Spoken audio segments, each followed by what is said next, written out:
जय हिंद साथियों, आज के इस क्लास में आप सभी का बहुत बहुत स्वागत है।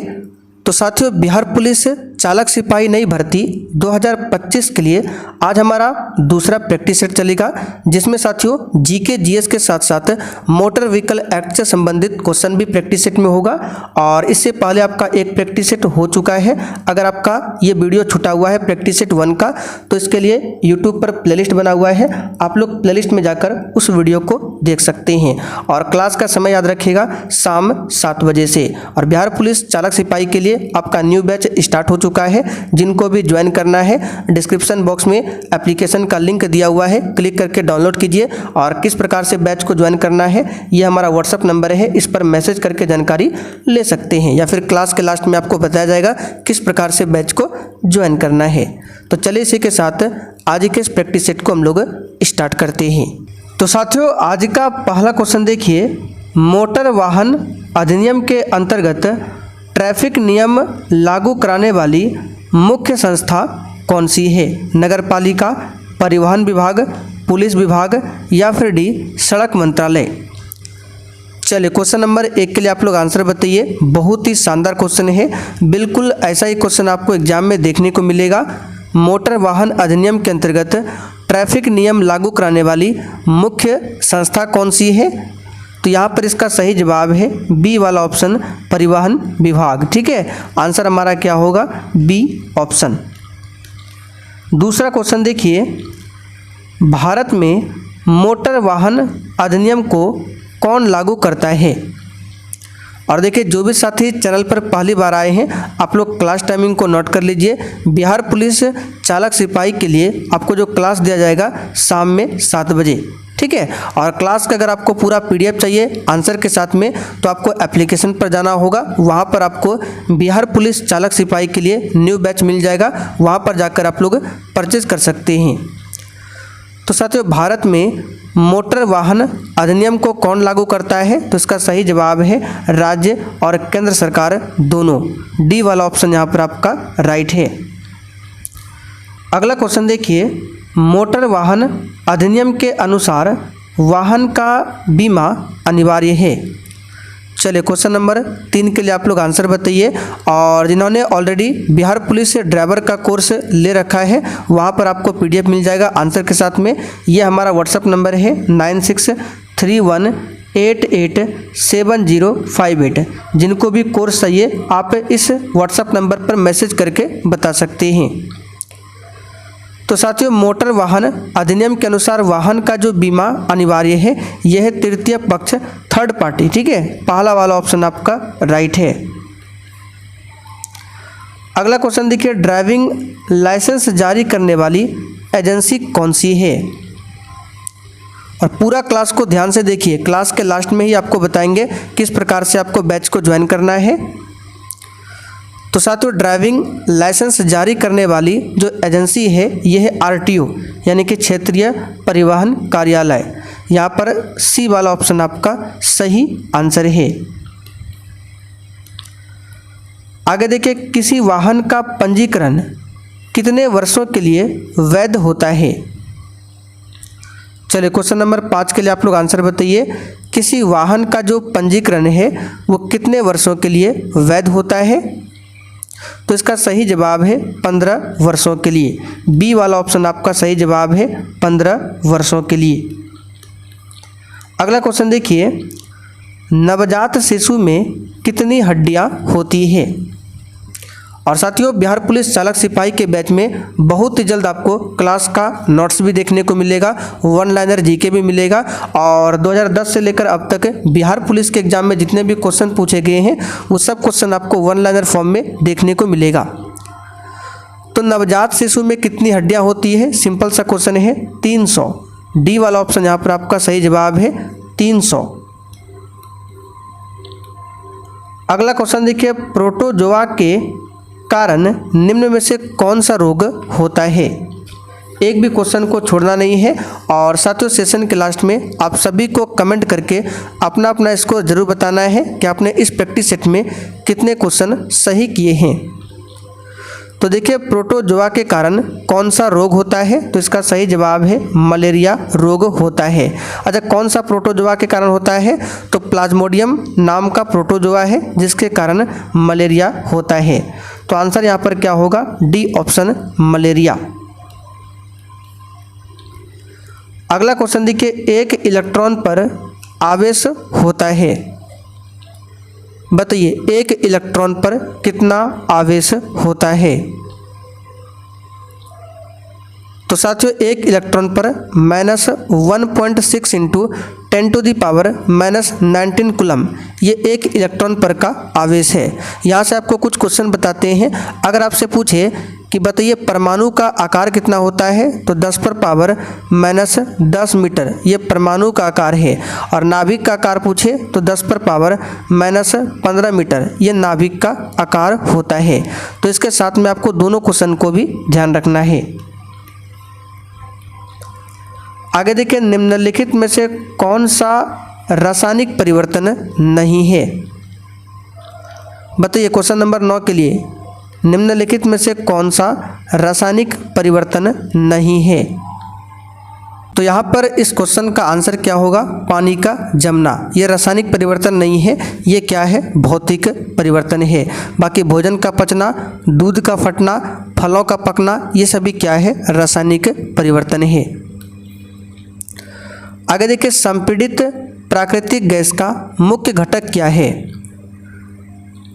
चलिए क्वेश्चन नंबर 10 के लिए आप लोग आंसर बताइए। और इस क्लास का पूरा पीडीएफ आपको दिया जाएगा आंसर के साथ में। कहाँ पर, एप्लीकेशन पर, बैच में। एप्लीकेशन का लिंक डिस्क्रिप्शन बॉक्स में दिया हुआ है, आप लोग डाउनलोड कर सकते हैं।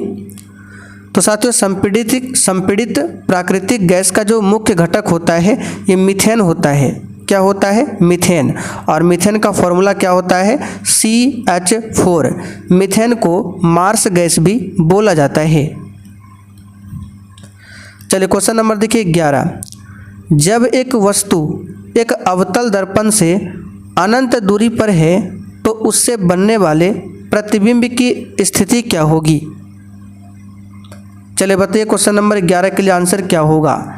जब एक वस्तु एक अवतल दर्पण से अनंत दूरी पर है तो उससे बनने वाले प्रतिबिंब की स्थिति क्या होगी। तो यहाँ पर इसका सही जवाब है दर्पण के फोकस पर। जब वस्तु अनंत पर होगा तो प्रतिबिंब दर्पण के फोकस पर बनेगा, और जब वस्तु फोकस पर रहेगा तो प्रतिबिंब अनंत पर बनेगा। ये 10th क्लास का क्वेश्चन है, बहुत ही आसान है। चलिए क्वेश्चन नंबर देखिए 12। सामान्य टीवी रिमोट कंट्रोल में उपयोग की जाने वाली तरंगें होती है। और साथियों किसी भी क्वेश्चन में अगर आपको थोड़ा सा भी डाउट होता है तो आप लोग तुरंत कमेंट करके पूछ सकते हैं, आपके कमेंट का रिप्लाई जरूर दिया जाएगा। तो देखिए सामान्य टीवी रिमोट कंट्रोल में उपयोग की जाने वाली जो तरंगें होती है वो कौन सी होती है, अवरक्त किरणें होती है। क्या होती है, अवरक्त किरणें। यहाँ पर सी वाला ऑप्शन आपका सही है। आगे देखिए, सांची का स्तूप किसने बनवाया। बताइए क्वेश्चन नंबर 13 के लिए आंसर। सांची का स्तूप किसने बनवाया। तो बहुत ही सिंपल सा क्वेश्चन है, याद रखिएगा। सम्राट अशोक ने सांची के स्तूप को बनवाया था। अच्छा, सांची का स्तूप किस राज्य में है, तो ये मध्य प्रदेश में है। कहाँ पर है, मध्य प्रदेश में। आगे देखिए, किसने पाटलिपुत्र को पोलीब्रोथा कहा था। बताइए क्वेश्चन नंबर 14 के लिए आंसर। किसने पाटलिपुत्र को पोलीब्रोथा कहा था।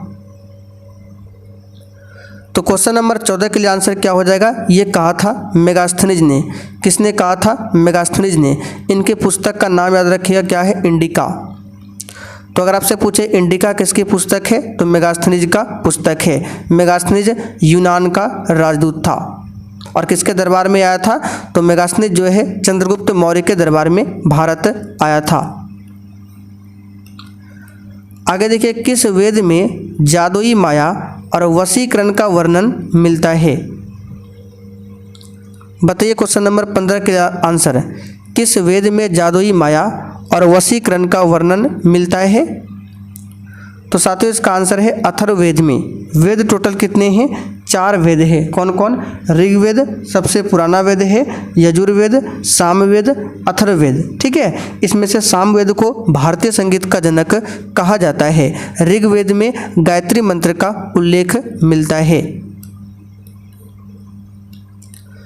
आगे देखिए, किस भारतीय राष्ट्रीय आंदोलन का शीर्ष गीत बना वंदे मातरम?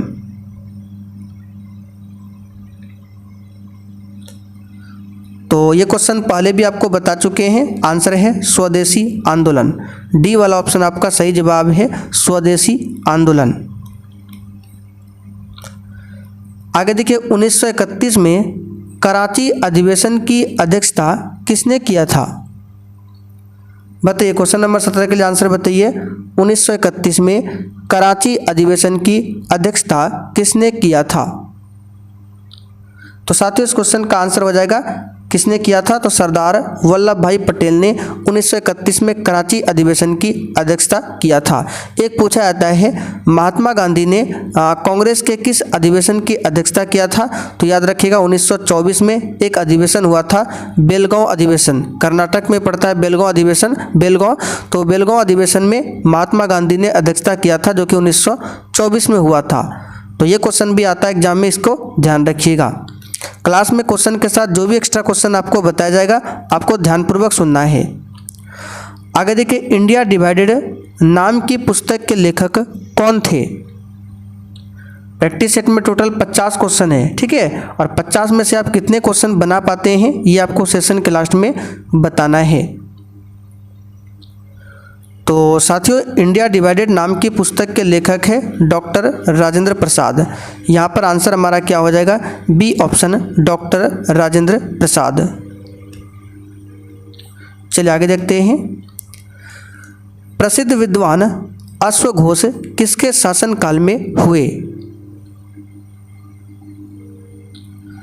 तो प्रसिद्ध विद्वान अश्वघोष जो है कनिष्क के शासनकाल में हुए थे। यहाँ पर सी वाला ऑप्शन आपका सही जवाब है।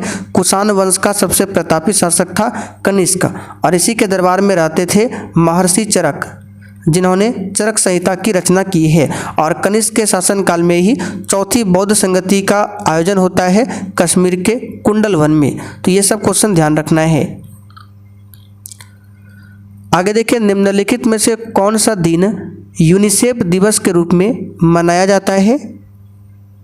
बताइए, कौन सा दिन यूनिसेफ दिवस के रूप में मनाया जाता है? तो साथियों, यूनिसेफ दिवस 11 दिसंबर को मनाया जाता है। ठीक है, 10 दिसंबर को विश्व मानवाधिकार दिवस, 1 दिसंबर को विश्व एड्स दिवस मनाया जाता है। आगे देखिए, सिंधु घाटी सभ्यता की अधिकतर मोहरें किससे निर्मित है? बताइए, क्वेश्चन नंबर 21 के लिए आंसर। सिंधु घाटी सभ्यता की जो अधिकतर मोहरें हैं वो किससे निर्मित है? तो इसका सही जवाब है सेल खड़ी से निर्मित है। किससे? सेल खड़ी से। यहाँ पर डी वाला ऑप्शन आपका राइट है। आगे देखिए, 2001 से 2011 की अवधि में बिहार की जनसंख्या में 10 की वृद्धि दर क्या थी? चलिए बताइए, जनगणना 2011 से संबंधित क्वेश्चन भी आता है। 2001 से 2011 की अवधि में बिहार की जनसंख्या में 10 की वृद्धि पूछे तो इसको याद कर लीजिए। इसका आंसर क्या हो जाएगा? 25.42%। इसको डायरेक्ट याद रखिए। आगे देखिए, सुभाष चंद्र बोस अंतर्राष्ट्रीय हवाई अड्डा कहाँ पर स्थित है?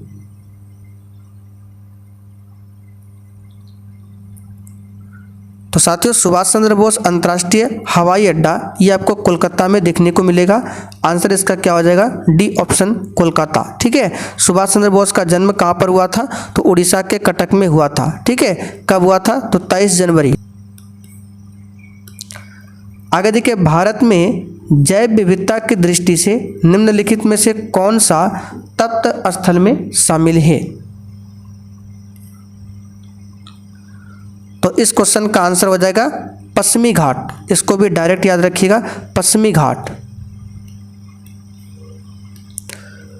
अगला क्वेश्चन देखते हैं। पाक जल संधि किन दो देशों को अलग करती है? और साथियों अगर आप लोग बिहार पुलिस ड्राइवर का एग्ज़ाम निकालना चाहते हैं तो आप लोग रेगुलर क्लास अब कीजिए, ठीक है। क्लास का समय है शाम 7 बजे से। तो देखिए पाक जल संधि जो है किन दो देशों को अलग करती है, इस क्वेश्चन का आंसर क्या हो जाएगा? तो इस क्वेश्चन का आंसर हो जाएगा भारत और श्रीलंका। सी वाला ऑप्शन आपका सही है। आगे देखिए भारतीय राष्ट्रीय कांग्रेस के 1905 के बनारस अधिवेशन के अध्यक्ष कौन थे?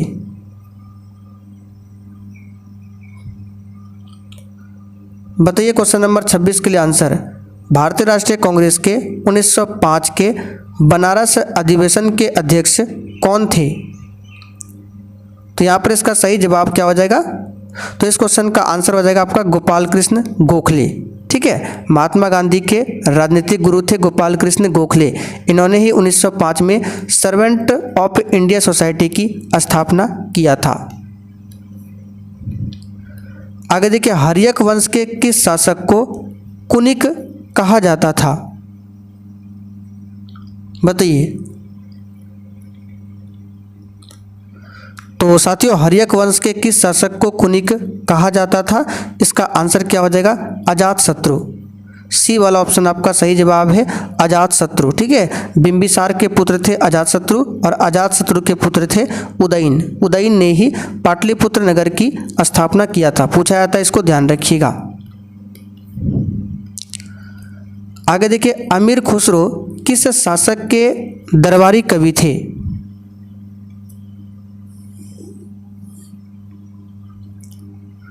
तो साथियों अमीर खुसरो किस शासक के दरबारी कवि थे? इसका सही जवाब है अलाउद्दीन खिलजी। बी वाला ऑप्शन आपका सही जवाब है।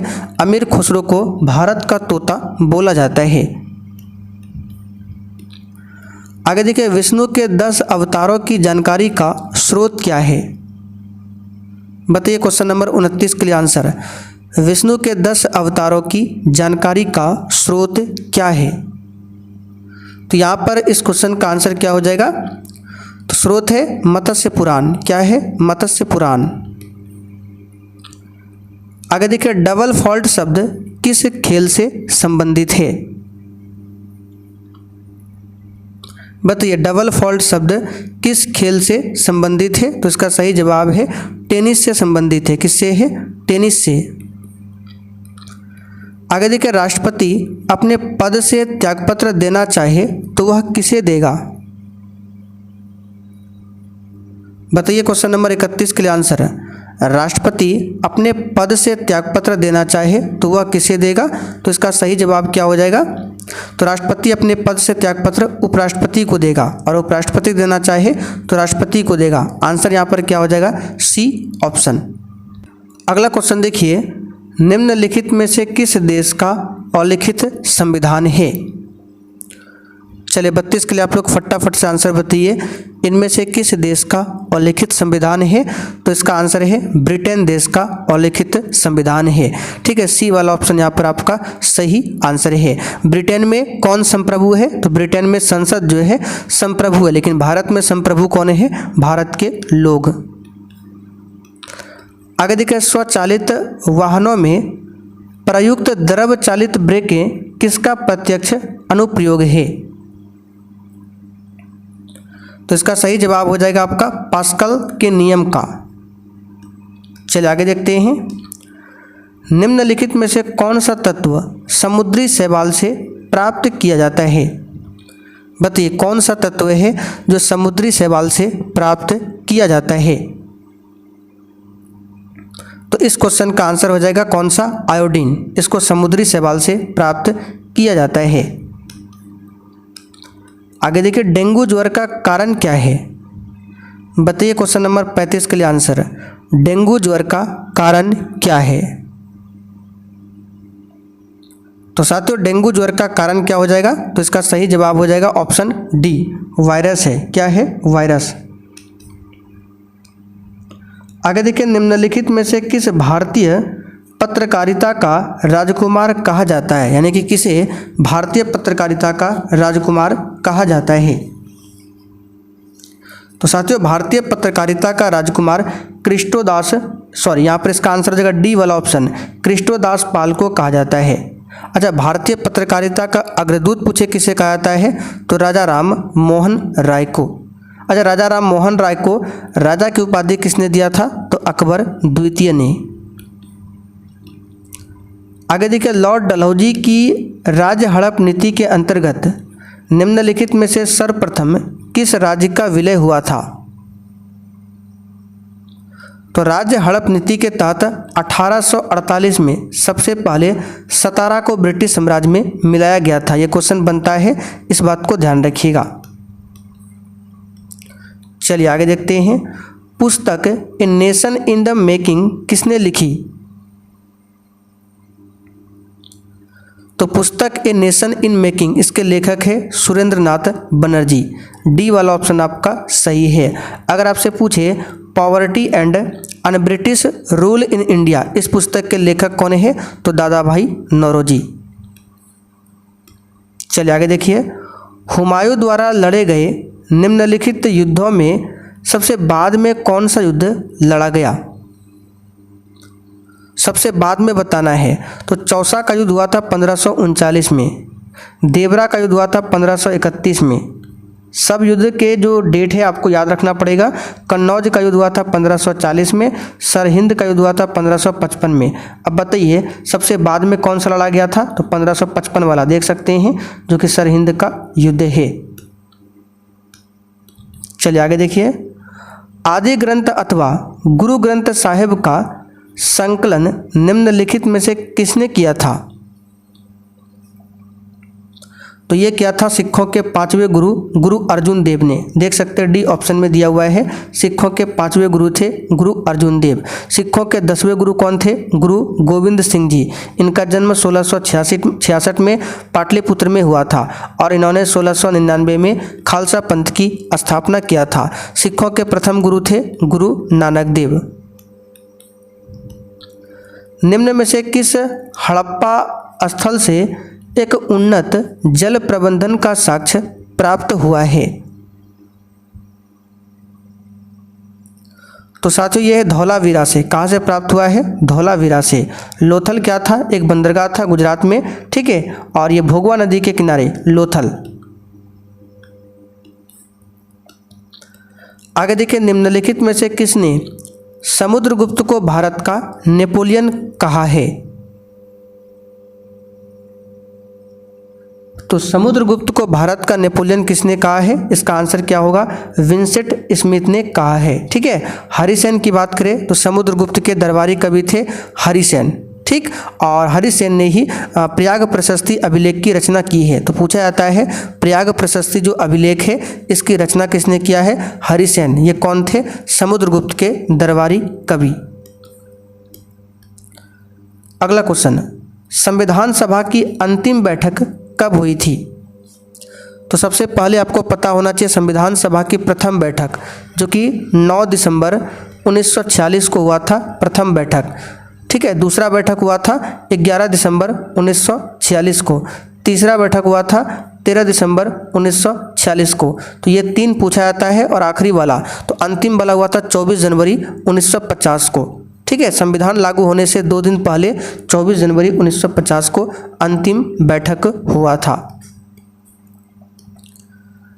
आगे देखिए, संविधान सभा के उपाध्यक्ष कौन थे,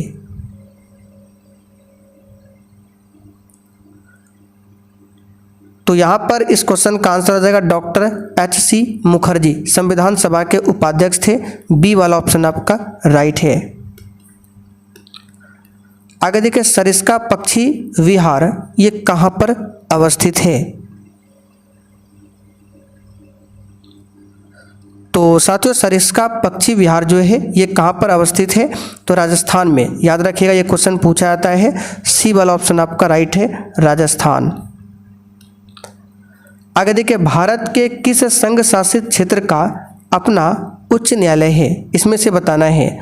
टोटल 8 संघ शासित प्रदेश है, तो लक्षद्वीप, चंडीगढ़, दिल्ली, पुडुचेरी, इसमें से किस संघ शासित क्षेत्र का अपना पर्सनल हाई कोर्ट है, तो दिल्ली का। किसका है, दिल्ली का। भारत में वर्तमान में टोटल 25 हाई कोर्ट है। आगे देखिए, राज्यसभा के सदस्यों का कार्यकाल कितने वर्ष का होता है?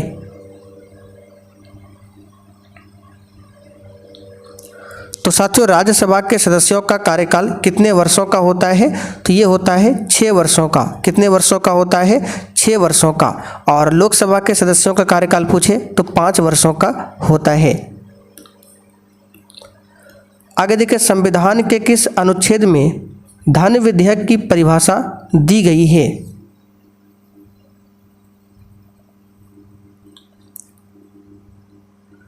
तो साथियों, संविधान के किस अनुच्छेद में धन विधेयक की परिभाषा दी गई है? तो आर्टिकल नंबर 110 में। इसको याद रखिएगा, इंपॉर्टेंट है, अनुच्छेद 110 में। आगे देखिए, भारत में पंचायती राज अधिनियम कब लागू हुआ था? तो साथियों, भारत में पंचायती राज अधिनियम जो है ये लागू कब हुआ था? 24 अप्रैल 1993 को। पहला वाला ऑप्शन यहाँ पर आपका राइट है, इसलिए 24 अप्रैल को पंचायती राज दिवस मनाया जाता है। आगे देखिए, भारत की संप्रभुता ये किसमें निहित है? बताइए, क्वेश्चन नंबर 50 के लिए आंसर।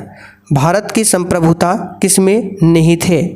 तो यहाँ पर इस क्वेश्चन का आंसर क्या हो जाएगा? भारत की जो संप्रभुता है भारत की जनता में निहित है। तो साथियों, आज का प्रैक्टिस सेट यहीं पर कंप्लीट होता है। अब जिनको भी बिहार पुलिस ड्राइवर के लिए बैच चाहिए, आइए आपको बताते हैं क्या करना है। तो यहाँ पर देख सकते हैं, ये है बिहार पुलिस ड्राइवर का बैच। बैच में क्या क्या मिलेगा आपको बाद में बताएंगे। सबसे पहले ज्वाइन कैसे करना है आइए आपको वो बता देते हैं। तो बैच को ज्वाइन करने के लिए सबसे पहले आपको प्ले स्टोर पर जाना है और वहाँ पर सर्च करना है सक्सेस वर्ल्ड MCQ, या फिर लिंक डिस्क्रिप्शन बॉक्स में भी मिल जाएगा। इस प्रकार से है सक्सेस वर्ल्ड MCQ। इसको अपने मोबाइल में डाउनलोड कर लेना है और ओपन करने के बाद ऑल कोर्स पर क्लिक करना है। तो जैसे ही ऑल कोर्स पर क्लिक करेंगे तो यहाँ पर देखिए बिहार पुलिस ड्राइवर नई भर्ती 2025 लिखा हुआ है, इस तरह से लिखा हुआ मिलेगा। तो यहाँ पर बाय नाउ करके इस बैच को परचेज आप लोग कर सकते हैं। अब बैच में आपको क्या क्या मिलेगा तो यहाँ पर देख सकते हैं, क्लास आपको मिल जाएगा शाम 7 बजे और सब्जेक्ट वाइज क्लास भी आपको दिया जाएगा। हिस्ट्री, पॉलिटी, ज्योग्राफी, साइंस सभी का अलग अलग क्लास में मिलेगा। बूस्टर GK नोट्स मिलेगा, यानी क्लास में हम आपको जो भी एक्स्ट्रा क्वेश्चन बताएंगे वो पूरा आपको 1 लाइनर फॉर्म में लिखा हुआ मिलेगा। डेली क्लास का PDF आपको आंसर के साथ मिलेगा। बिहार पुलिस का क्वेश्चन बैंक मिल जाएगा 1 लाइनर फॉर्म में। इंपॉर्टेंट शॉर्ट नोट्स, यानी कि जो छोटा छोटा GK होता है जहाँ से एग्जाम में डायरेक्ट क्वेश्चन बनता है, वो आपको मिल जाएगा। और साथ में आपको स्पेशल बिहार का आपको मिल जाएगा 1 लाइनर GK। तो ये सब कुछ आपको मिल रहा है मात्र 125 में। तो अभी ऑफर चल रहा है, आप लोग देर मत कीजिए। तो फटाफट से आप सभी इस बैच को ज्वाइन करके अपनी तैयारी को स्टार्ट कीजिए।